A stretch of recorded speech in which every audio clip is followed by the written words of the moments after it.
Local government বলা চলে অকার্যকর ছিল। তারা সব কিছু দলীয়করণ করেছিল এবং নির্বাচন কোথাও ছিল না। যেমনি জাতীয় নির্বাচন ছিল না, তেমনি স্থানীয় সরকারগুলো নির্বাচনের নামে তারা প্রহসনের মাধ্যমে তারা দখল করেছিল, আপনারা দেখেছেন। সেই কারণে সেখানে জনগণের যে সেবা যেগুলো নিশ্চিত করা উচিত ছিল, সেগুলো জনগণের সেবা নিশ্চিত না করে তারা একটি দলকে টিকে রাখার জন্য যা যা করা দরকার সেগুলো তা করেছিল। কিন্তু এই সরকার আসার পরে এখন জনগণের হারিয়ে যাওয়া যে সমস্ত অধিকার সেগুলো নিশ্চিত করার জন্যই আমরা মনে করি যে প্রথমেই আজকে এই সিটি কর্পোরেশনগুলোতে আমাদেরকে দায়িত্ব দেওয়া হয়েছে এবং আমরা চেষ্টা করব যাতে জনগণের যে ভোগান্তি এবং জনগণের যে সমস্ত দাবি দেওয়া সরকারের কান পর্যন্ত পৌঁছে নাই। আমাদের চেষ্টা হলো যে আমরা চেষ্টা করব জনগণের সাথে থেকে সেগুলো অনেকটা সমাধান করা, যেগুলো না পারবো সেগুলো সরকারের কাছে এসে তুলে ধরা এবং সরকারের সহযোগিতা নিয়ে সেই সমস্ত বিষয়গুলোকে সমাধান করা। এই বিষয়ে আজকে আমাদের মন্ত্রীর সাথে কথা হয়েছে, মন্ত্রীর কাছ থেকে আজকে আমরা দায়িত্ব বুঝে নিয়েছি।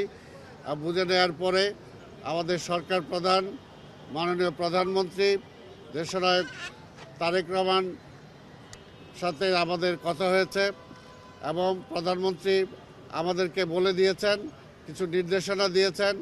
সেই নির্দেশনাগুলো হলো জনগণের যে সমস্ত অধিকার বঞ্চিত আছে সেগুলো যত দ্রুত তাদের কাছে পৌঁছে দেওয়া যায়, তাদের পক্ষে কাজ করা যায়।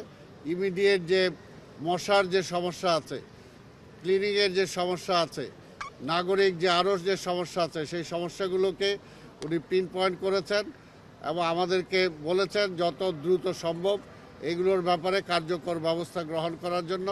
তো সেই বিষয়ে আমরা ইনশাল্লাহ আমাদের কর্পোরেশনে যে আমরা বসবো এবং বসার পরে আলাপ আলোচনার ভিত্তিতে সেগুলো অতি দ্রুত আমরা কি প্রোগ্রাম নিতে পারি এবং সেই ব্যাপারে তিনি আমাদেরকে বলেছেন যে একটি প্রোগ্রাম ওনার কাছে রিটেনলি উপস্থাপন করার জন্য, যে আমরা ইমিডিয়েটলি কি করতে চাই সেটা একটা প্রোগ্রামও তিনি জানতে চেয়েছেন।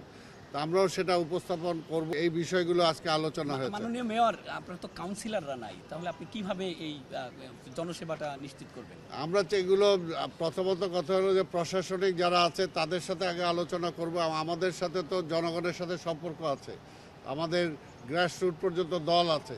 কাজে আমাদের উপর যেমনি আজকে আস্থা রেখেছেন আমাদের মাননীয় প্রধানমন্ত্রী, ঠিক তেমনিভাবে আমরাও আমাদের দল এবং জনগণের উপর আস্থা রাখি এবং জনগণের সহযোগিতা নিয়েই আমরা সেগুলো সমাধানের চেষ্টা করি। গ্যাস এবং পানির সমস্যা হচ্ছে বিভিন্ন জায়গায়, এটা নিয়ে রমজান মাসে গ্যাস তো আপনারা জানেন, আমরা এটা বলেছি, কিন্তু গ্যাস মাননীয় প্রধানমন্ত্রী বলেছেন যে এটা তো রাষ্ট্রীয় একটা সমস্যা, গ্যাস তো আর নতুন করে বানানো যাবে না, যতটুকু আছে সেটুকুকেই কাজে লাগাইতে হবে।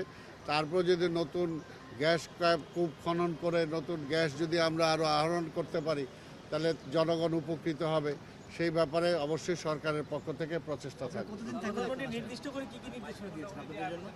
নির্দেশনা দিয়েছেন আমরা কি করতে চাই সেটার ব্যাপারে, যাতে আমরা একটা প্ল্যান তার কাছে উপস্থাপন করি এবং ইমিডিয়েট যেটা দিয়েছে যে আবার ডেঙ্গু আসতেছে সামনে, কাজে মশার উপদ্রবটা কীভাবে কমানো যায় সেটা, আর ঢাকাটাকে ক্লিন কিভাবে করা যায়, ঢাকা সহ প্রত্যেকটা সিটিকে ক্লিন কিভাবে করা যায় সেটা, এবং বনায়নের ব্যাপারে এখন থেকে প্রস্তুতি গ্রহণ করা।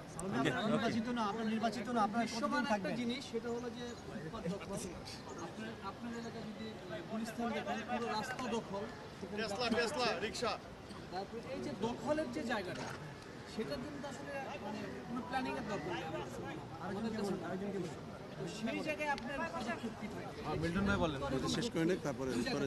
না, প্ল্যানিং তো অবশ্যই দরকার আছে। আপনারা জানেন যে আমরা দায়িত্ব নেওয়ার পরে আমরা হোম মিনিস্টারের সাথেও দেখা করেছি এবং ওনার সহযোগিতা আমরা চেয়েছি।